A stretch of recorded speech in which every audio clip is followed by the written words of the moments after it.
first. She did get caught, cheating. But at the same time, let's assume that Ronda gets past Alexis Davis, which is not going to be an easy task. The girl's a 2-time black belt and a tough girl. How do you see this fight going? Do you see that Ronda should move up? What are your thoughts on Cyborg? What do you think about Cyborg saying Ronda's ducking her? Well, I'm a statistician, so I don't believe a lot in coincidence. And I noticed that within probably 48 hours after the UFC announcing they're going to do out-of-competition testing, that this Santos woman wants out of her UFC contract. And, Dana White said it made no sense that she could have fought in Invicta and still kept her contract. She could have. So to me, that was pretty much a red flag that she was still doing the drugs and she wanted out of her contract. So that you have a contract and you give it up and then you say, oh, I want to fight her. Well, why didn't you keep the contract you had? And then the other thing where she said, oh, I want to have children someday. Okay. I had 4 children. I had one of them while I was competing. I fought at 48 kilos. During the actual competition, you had a kid? I had Maria in September, and I won the U.S. Open at the end of October. Wow. So... Did you go down 4 weight classes? I actually won the U.S. Nationals and the U.S. Open at 48 kilos, and then I moved up 2 weight divisions and won the U.S. Open again. So that notion that you can't cut weight and it will somehow impair your ability to be a mother is absolutely false, and I can tell you that from absolute, complete personal experience. What happens, and this may be more biology than you want to know, but if you have a low percentage of body fat, it's difficult to get pregnant. Because think about biologically, evolutionarily, there's a reason for that. You want to get pregnant, you go and you chow down on a few cheesecakes and you put on another, 3-4% body fat, and you will start ovulating again. So no, it's completely false. All right, go on. All right, go on. So all of her reasons or, non-reasons for pulling out of the UFC for not making the weight were totally bogus. So, you got pop cheating, you quit, you got out of your contract when they announced drug testing, and then you claim Ronda's ducking you and she should move up in weight and she should do this and she should just fight me. And nobody ever asked, why should she do all this? Why shouldn't you, the person that got out of their contract, the person that made up some bogus thing about I'll die if I make weight, like I said, I cut down to 48 kilos and I'm very much not dead. Yeah. So you're the one that had all these excuses. So how is she ducking you? And then she fights some woman that hasn't fought in 5 years and gets beat. And then they talk about Ronda fighting Gina Carano who hasn't fought. Well, in all due respect, that girl was the best Muay Thai person in the world in a Muay Thai fight. Right. But she hadn't fought in 5 years, correct? I don't know. Oh, well, I just read on the internet, so therefore it must be true, right? I don't know. I just know that she fought the number 1 girl in Muay Thai, which was a mistake. I think that's a disrespect to Muay Thai.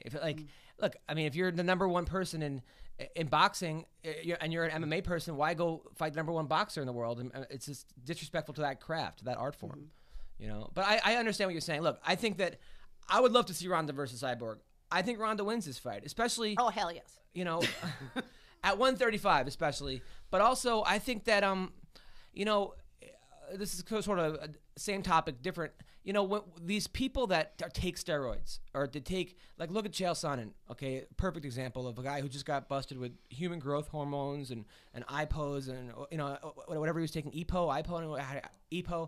Chael Sonnen is a great fighter, and I've spoken to Chael a couple nights ago. I had a long talk with Chael. Chael didn't need to take. He had been on testosterone for so long, legally, and then when he had to get off testosterone, he flipped out. He has to fight Vitor Belfort and mentally he thought, I'm never going to be as good off testosterone. And it's the mental aspect of the sport. I remember in high school wrestling, there was a kid I beat 12-3, and then the next week he beat me 12-3. Was I better? No, it's so mental. MMA is so mental. And when you start taking these drugs and get off these drugs, in my opinion, you're never the same fighter.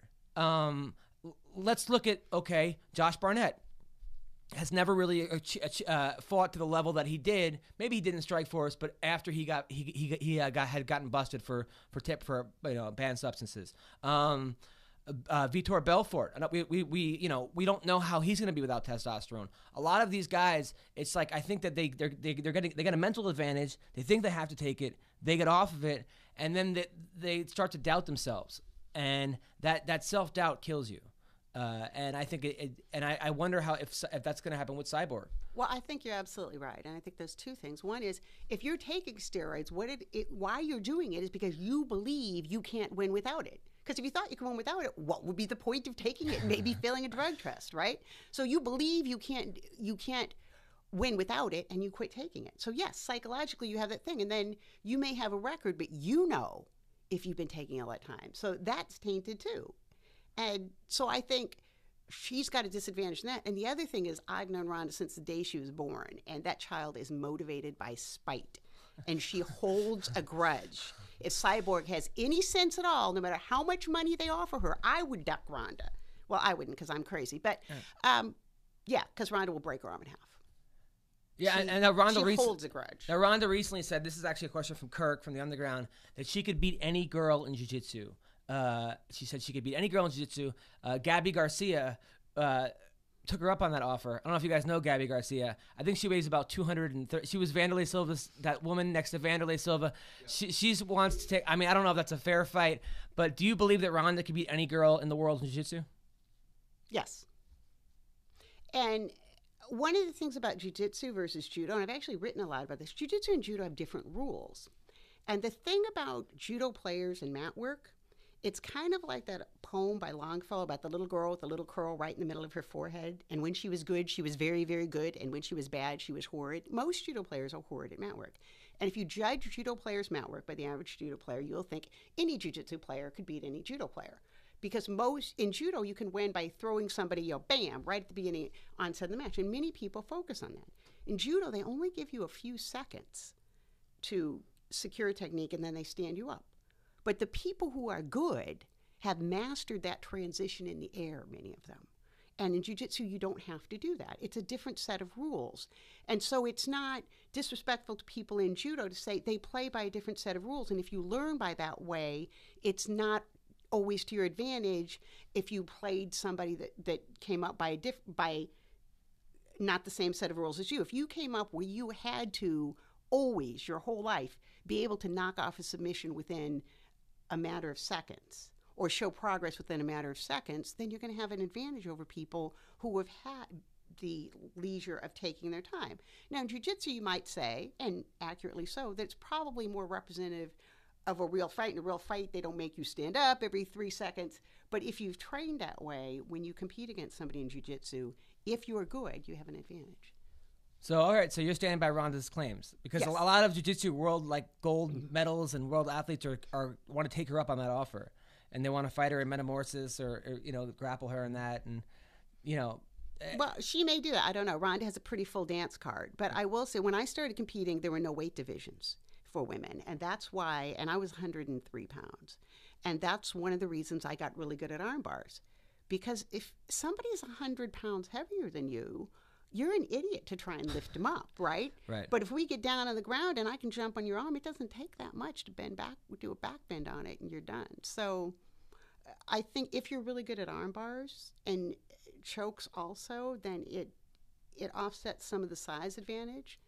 But yeah, a lot of those things too. I mean, Ronda has to be intelligent in the choices that she makes because she has a huge number of options now, from movies to this person wants to fight her, that now, person do you wants get to worried fight her. though? Because I know sometimes you see it with like my buddy Mayhem Miller, who, a great fighter, and then he was on Bully Beatdown, and he started getting into that Hollywood bug. And I'm not gonna say I'm not gonna compare Ronda to Mayhem for obvious reasons, but there are times where athletes get too involved in Hollywood.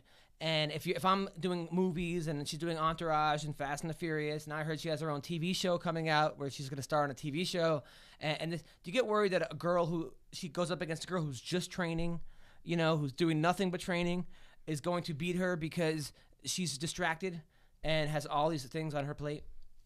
No. And I have always thought that idea that you could do nothing but train was not completely true. When it really irritated me when I see a lot of Olympic level athletes say, "Oh, you have to give me money because I can't train." Because I was an industrial engineer and a single mom and won the world championships. You can do it. You can't train 12 hours a day. Your body will break down. A wise person, you cycle. And I don't mean cycling in the drug sense. Right. I mean that you train really hard for certain periods, and then shortly before the fight, or whatever event it is, you tend to taper off and let those little micro muscle tears heal up, and then you have your event, and then you take off a little bit and work on developing endurance or strength, and and heal up, and then you do it again. And also when you train, you get up in the morning and you work out for a couple of hours, and then you rest, do whatever you do some movies, do some interviews, go work out for a couple more hours, and rest again. You don't train 6 hours a day. It's like Jim Pedro Sr. said, that working out is like sex. If it takes you longer than 2 hours, you're not doing it right. Wow. Well, it's a good thing I've measured the 4-minute workout. Now, all right. So we got, I pretty much, now, okay, the last thing. So Gina Carano, which I'm actually, in a way, happy she's not coming back, because I think Ronda said she wanted to fight her next, and that fight would be huge, do huge numbers, but I think it would be a complete mismatch, because Ronda is so much, she's been doing it, and she didn't take 6 years off. You can't take 6 years off or 5 years off or whatever years off and come back.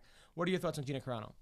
Well, that's what I was saying before about, and you said it was an unfair comparison, but that, and I don't even know how you say it, that Muay Thai fight, that woman supposedly took 5 years off. Yeah. And she won.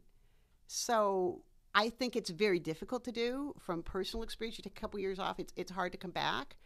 I did at one point, took a couple years off to go to graduate school, and then came back, and within a few months was #1 in the U.S. again, and winning international competitions. So it's possible to do. I don't know enough about Gina Carano and the type of training she's been doing while she's laid off. If she's been going to the gym and training hard every day, then it's probably more feasible for her than if she's been, sitting on the couch eating bonbons every day. And I have no idea.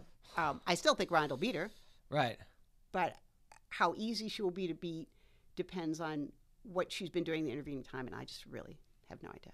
And finally, do you ever get nervous when when Ronda's in there? I mean, how nervous do you get about? I know if I had a daughter and she's getting punched in the face, I would be scared shitless for her. My heart would be racing. How nervous do you get as a mother while watching Ronda? Oh my God, I get nervous, so nervous. I was telling one of the kids that she used to do judo with, his dad comes to a lot of the fights, and I said, I really don't drink that much. And he said, you always say that, but every time I see you, you're like 2 martinis in. But I said, you always see me at her fights, So you get drunk during her fights? I usually have, my company always has a tweet up before the fight, which basically is because I'm always so nervous that I'm going to be drinking anyway. So our marketing person said, well, let's call it a tweet up and invite our customers and buy everybody wines. Well, are you nervous? Well, come on. You shouldn't be getting drunk during Ronda's fights. You have to be, she needs you as far as full.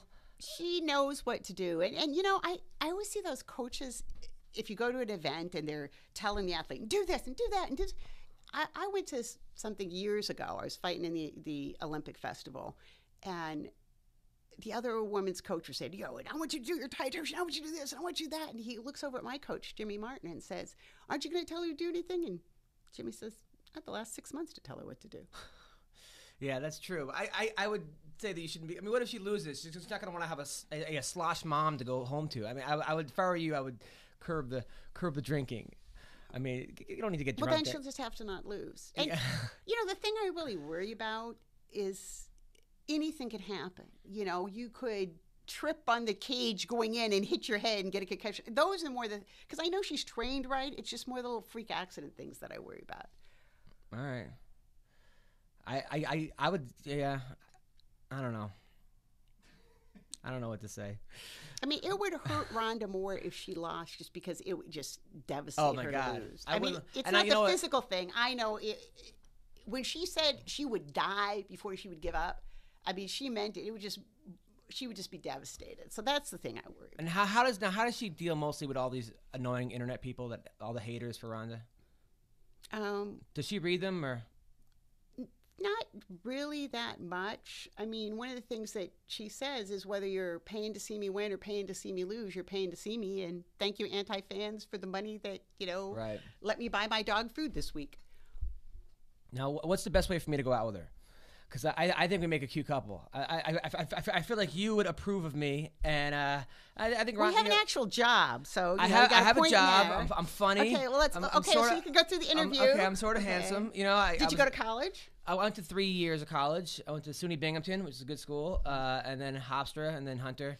I didn't actually finish So college. you did 3 different colleges. 3 different colleges. Didn't get a degree, but I've been doing comedy 15 years. Been around the world. Training. Have you been married before? No, never been married. That's a good thing. Never married. Never. You don't have any extra children No around? kids. Nope, That's no a good kids. thing. I have 2 cats and a dog. So You like dogs? I like dogs, and I think I wouldn't even try to hook up with her till the 3rd date. I think that would be good, right? It says no. I take a lot more than 3 dates. More than 3 dates. Okay, so you have to. Do you want to get married and have children someday? Yes. Okay. The never wanting to have children, I think, would be a deal breaker. No, I want to have kids. All right. I'll be very. I make her laugh. She may be. I mean, it's gonna be hard. Do I have to be able to beat her up? Because I feel like a guy has to be able to like beat up. Not beat up, but like I'm not a big guy. She can kick my ass. Do you weigh more than her? Yeah, 185. Not that I would that's physically beat her up. I'm saying that you want a guy to protect Well, the but woman. I don't think she would like a boyfriend that weighed less than her. You know? Yeah, no, Like I'm about 175. Like I'm sure the guy that's in the super lightweight is really cool, and I saw his baby on Twitter, who's just adorable. But still, I don't think Ronda would go out with somebody. No, I'm like 175. I coach kids wrestling. I've been around the world. Children. I like children. So I you have go to your church? approval. I'm Jewish, but You're Jewish, yeah, oh. but I'm not religious, so I'm like definitely willing to convert as long as I get in there.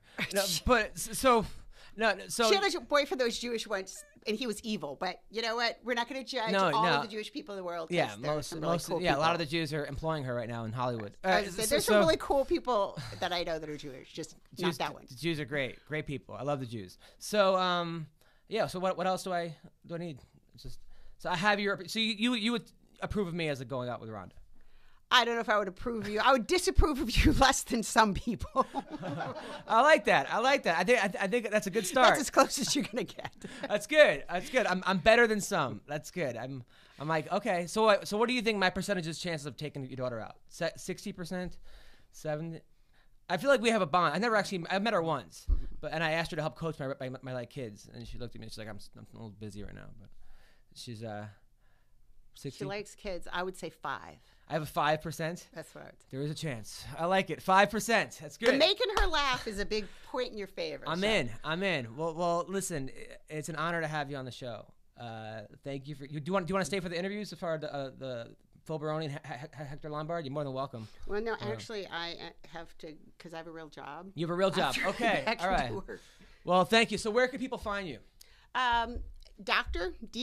Ann Maria on Twitter, and our company website is www.7, which is the number 7, generationgames.com.